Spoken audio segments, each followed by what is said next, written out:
بسم اللہ الرحمن الرحیم۔ اللہ کے پاک کلام اور اس کے سچے رسول سید البشر صلی اللہ علیہ وآلہ وسلم کے ارشادات میں خرچ کرنے کی ترغیب اور اس کی فضائل اتنی کثرت سے وارد ہیں کہ حد نہیں۔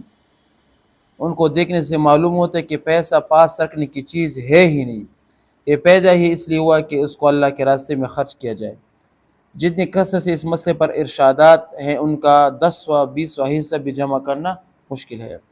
نمونے کے طور پر چند آیات اور چند کا ترجمہ اپنے عادت کے موافق پیش کرتا ہوں۔ نمبر 1، اعوذ باللہ من الشیطان الرجیم۔ ہدی للمتقین، یہ کتاب یعنی قرآن شریف راستہ بتلانے والی ہے خدا سے ڈرنے والوں کو۔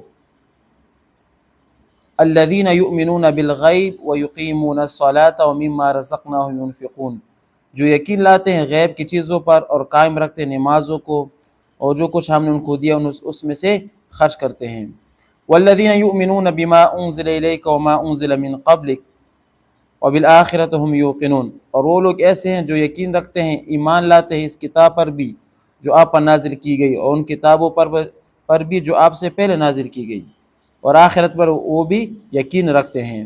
اولئک علی ھدی من ربہم واولئک ھم المفلحون، یہی لوگ اس صحیح راستے پر ہے جو ان کے رب کی طرف سے ملا ہے، اور یہی لوگ فلاح کو پہنچنے والے یعنی کامیاب ہونے والے۔ اب فائدہ، اس آیات شریف کی کئی مضمون قابل غور ہیں۔ نمبر 1، راستہ بتلانے والی خدا سے ڈرنے والوں کو، یعنی جس کو مالک کا خوف نہ ہو، مالک کو جانتا نہ ہو، وہ اپنے پیدا کرنے والے سے جاہل ہو، اس کو قرآن کریم کا بتایا ہوا راستہ کب نظر آ سکتا ہے؟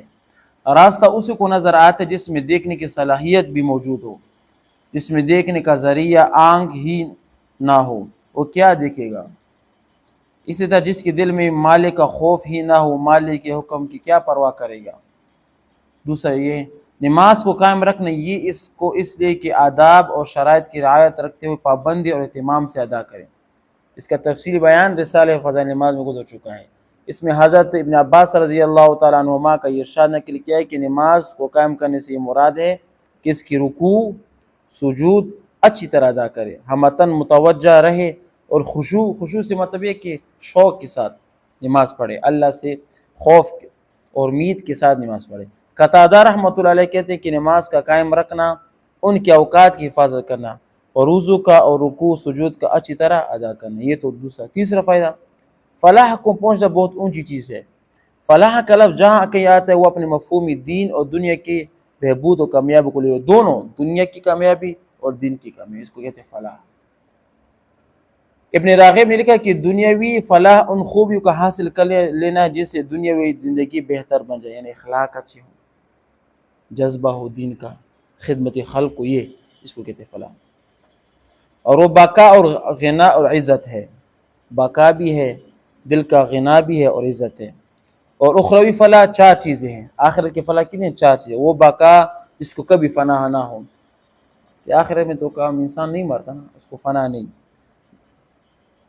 وہ امیری جس میں فقر کا شائبہ بھی نہ ہو، وہ عزت جس میں کسی قسم کی ذلت نہ ہو، اور وہ علم جس میں کسی قسم کا جہل کا دخل نہ ہو۔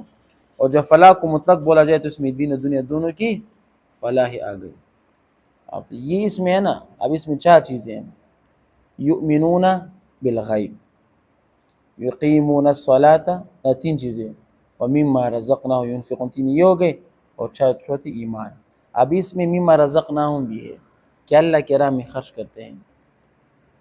یہ اتنی بڑی چیز ہے کہ اس کو نماز کے ساتھ اللہ پاک نے ذکر کیا ہے۔ اب مومن ایک ہی مثال کے تو نماز پڑھتا ہے، خرچ نہیں کرتا، یہ کامل مومن نہیں۔ غیب پر ایمان رہتا ہے، نماز بھی صحیح پڑھتا ہے، لیکن خرچ مرچ نہیں اللہ کے راہ میں۔ جو مال ہے نا، یہ مال اوپر بتایا کہ یہ مال کیا ہے، اس لیے آپ کو دیکھ کہ اس کو اللہ کے راستے میں خرچ کرو، یہ آپ کا مال ہے ہی نہیں۔ اس کی خصوصیت ہے کہ اس کو دین کے راستے میں خرچ کرو، جمع کرنے کی مال چیز نہیں ہے۔ کیوں؟ قرآن میں اللہ پاک فرماتے نا، انما اموالکم واولادکم فتنہ واللہ عنده اجر عظیم۔ خوب جان لو کہ مال اولاد یہ آزمائش ہے، اور اللہ کے ہاں جو اجر ہے وہ بہت زیادہ بلند ہے۔ اس کا مطلب ہے کہ اپنے اولاد کو بھی اللہ کی دین کی خدمت کی لگاؤ اور اپنے مال کو بھی اللہ کی دین کی خدمت کی لگاؤ.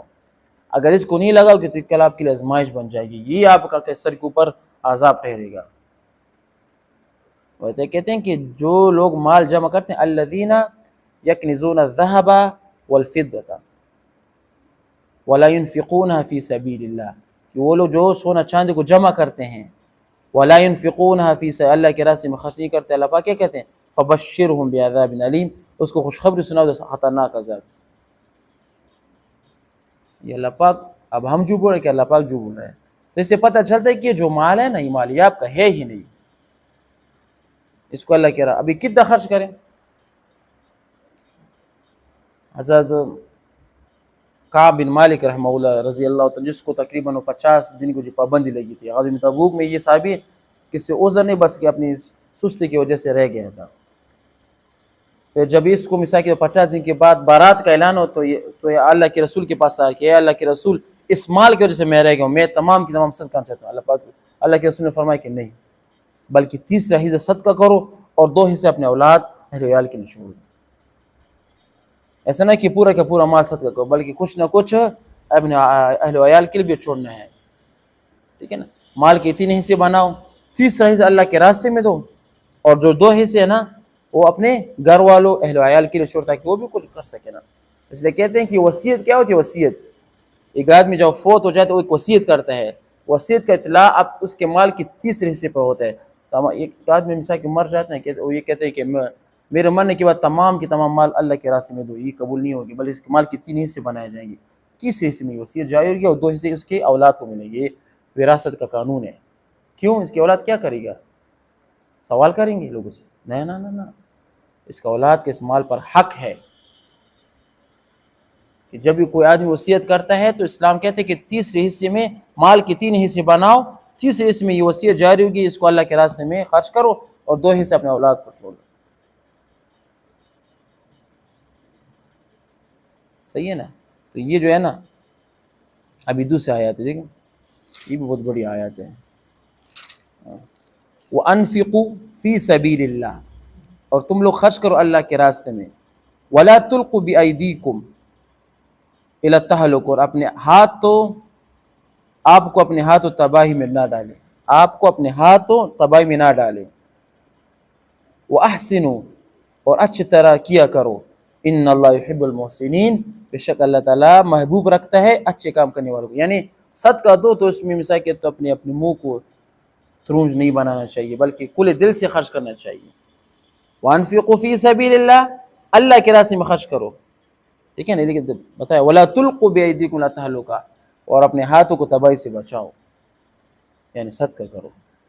اور احسنوا، اچھی طرح صدقہ کرو. ٹھیک ہے نا، ان اللہ يحب. ایک جگہ اللہ پاک فرماتے ہیں لن تنالوا البر حتى تنفقوا مما تحبون. ٹھیک ہے، لن تنالوا البر، تم نیکی تک پہنچ ہی نہیں سکتے جب تک اپنی پسندیدہ چیزوں کو اللہ کے راستے میں کیا خرچ نہ کرو. جو چیز آپ کو پسندیدہ ہو نا اس کو اللہ کے راستے میں دو. آج کل یہ جو ہم پٹے پرانے کپڑے دیتے ہیں اس میں کوئی ثواب نہیں ہے، یہ آپ کو خود ہی پسندیدہ نہیں ہے. جو نئے کپڑے خود پہنتے ہیں نا، یہ نئے کپڑوں کو غریب کو بھی دو. یہ ہے لن تنالوا البر حتى تنفقوا مما تحبون. تو قرآن میں کثرت سے اس کی اور حدیث میں کثرت سے یہ وارد ہے کہ اللہ کے راستے میں خرچ کیا کرو اپنے وسعت کے مطابق. ٹھیک ہے نا، غریب کا بھی آپ پر حق ہے. ٹھیک ہے نا، اپنے رشتہ داروں کو دیکھو جہاں پر غریب ہو نا اس کو مال دیا کرو. صحیح ہے نا. اور یہ مال کیا قیامت کے دن 1/10 کی درجے میں آئے گا. بعض وقت 1/70، بعض جگہ 1/700، بعض جگہ 1/لا انتہا تک اللہ پاک آپ کو ثواب عطا کریں گے. صحیح ہے نا.